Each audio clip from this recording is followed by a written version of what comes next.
Hello everybody, it's good to welcome you here to the Vicarage again on this Good Friday evening, and what an extraordinary Holy Week it's been. It's been a very odd Holy Week, in the fact that none of us have gone into that building behind me, and we've had to do everything via the internet and through Zoom. It's been a huge learning experience, certainly for me, and I know it has for a number of you as well. Although it's been great to hear people say how profound and how significant this week has been for people, even though they've done it on the internet. Just wanted to share something with you. Sue's going to share something as well in a moment or two, but it was about 6 years ago, Holy Week 6 years ago, that I was very ill, and I was taken into hospital on Palm Sunday with an E. coli infection, which had started to develop into septicemia. And I was very ill indeed. We'd been in the Holy Land, Sue and I, and the family, the week before, and it was when I was in Nazareth that I started feeling ill, really ill. And as it happened, we were due on a flight the next day, and we got back okay. But then Sue took me to the hospital because I was so poorly, and I was admitted for a week. And I spent the whole of Holy Week that week lying flat on my bed, hooked up to antibiotics. Had to have an operation, and felt really ill.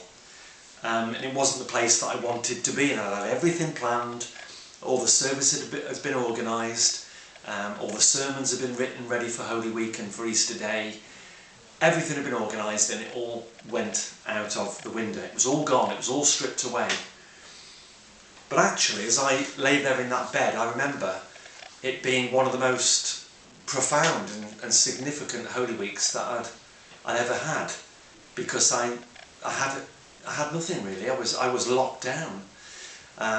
All I had was my Bible. I had a few novels, but really just my Bible and my head. And I did some deep thinking about everything being stripped away, and about losing everything that you value, and being in a place that I didn't want to be.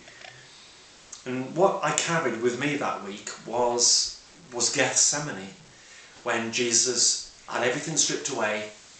He was fearful, he was afraid, and that he was alone. And even his friends fell asleep and didn't really want to be there. And I carried that with me throughout that week, and it's been sort of significant for me every time I've got to Holy Week to think of the Gethsemane story.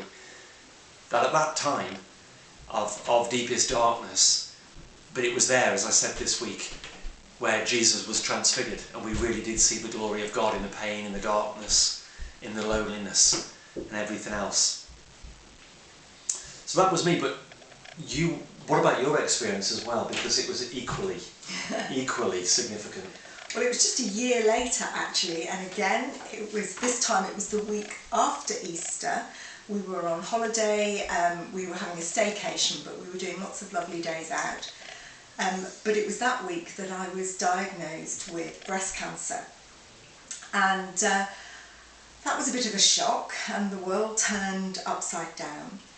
But a little bit later in the year, after I'd had my surgery, I was due to start my chemotherapy, and a member of the congregation at Harbury wrote to me, and they wrote me a letter quoting Isaiah chapter 45 and talking about how you can find treasure in the dark.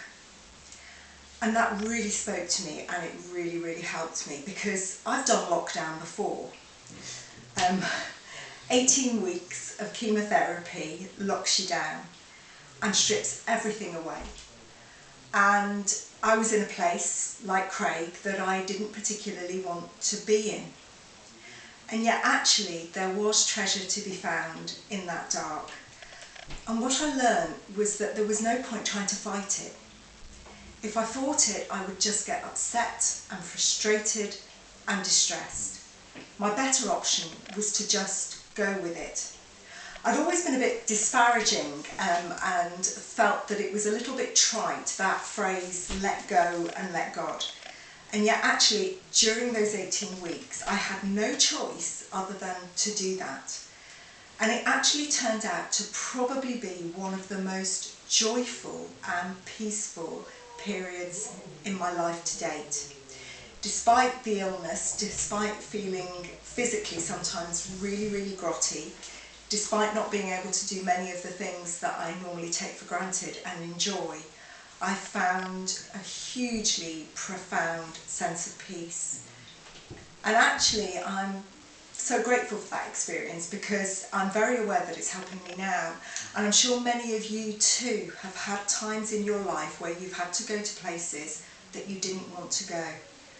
But actually, if you can just lean into them, lean into those experiences and find the treasure in the dark, they can actually be periods of enormous growth. Yeah. So I think that's something we've both shared actually, isn't it? And it's interesting actually as well that tomorrow is Holy Saturday, and usually on Holy Saturday we fill the day with, getting the church ready. Flower ladies come in, and that's got to be done in churches, of course it has. Holy Saturday is the day when it's done. But actually we lose something even when we do that. Holy Saturday is meant to be a day of nothing, really nothingness. And as one lecturer once said to me in college, I'll never forget it, Holy Saturday is the one day in the whole of history where the Word of God was silent. The one day. There was nothing. Those disciples had to just wait. There was nothing. So tomorrow in Holy Saturday, think about the treasures in the dark. Think about waiting, watching. Easter Day will come. But use tomorrow to reflect on this lockdown, where you are at the moment, the ones that you love, the people that you care for, places where you are at the moment that you don't want to be. But allow God to meet you there, in that place.